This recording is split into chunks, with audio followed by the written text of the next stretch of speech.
दहेज में मणि दे दो, काम खत्म। फिर क्या था, जंगल में मंगल हो गया और ठाकुर जी का दूसरा विवाह जामवती जी के साथ संपन्न हुआ।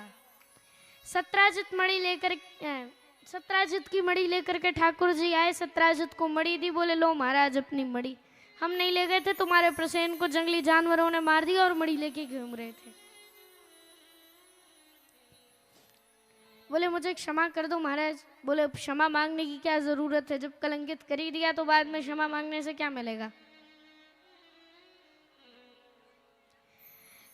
कुछ समय पश्चात राजा सत्राजित बड़े कलंकित हो रहे थे अब कि श्री कृष्ण को झूठे कलंक लगा दिया राजा सत्राजित ने।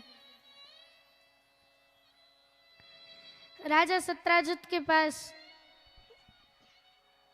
बहुत कलंकित हुए राजा, तो अपनी कन्या को लेके आ गए भगवान के पास। बोले प्रभु इससे विवाह कर लो, मणि ले लो दहेज में। बोले नहीं नहीं मणि तो मैं नहीं लेने वाला, आप चाहेंगे आप कुछ भी कर लो। बोले फिर एक काम करो, विवाह तो कर लो। हाँ विवाह कर लेंगे, फिर एक काम आप कर सकते हैं, अपनी बिटिया के लिए मणि का जो भी स्वर्ण आता है नित्य 8 भार सोना, वो आप अपनी बिटिया के लिए भिजवा देना। इस तरह ठाकुर जी का तीसरा विवाह हुआ सत्यभामा जी के साथ। ठाकुर जी एक बार इंद्रप्रस्थ में कालिंदी के तट पे विचरण कर रहे थे, तभी क्या देखा, एक कन्या कंठ के बराबर जल में बैठी है और तपस्या कर रही है। अर्जुन ने जाकर के प्रश्न किया देवी कौन हो। बोले मैं श्री कृष्ण से विवाह करना चाहती हूँ। अर्जुन हंसते हंसते आए, बोले महाराज आजकल आपके बृहस्पति बहुत तेज चल रहे हैं, जे भी आपसे विवाह करना चाहती हैं। बोले तो फिर शुभ से शीघ्रम, शुभ कार्य में देरी किस बात की। वही ठाकुर जी का चौथा विवाह हुआ कालिंदी जी के साथ।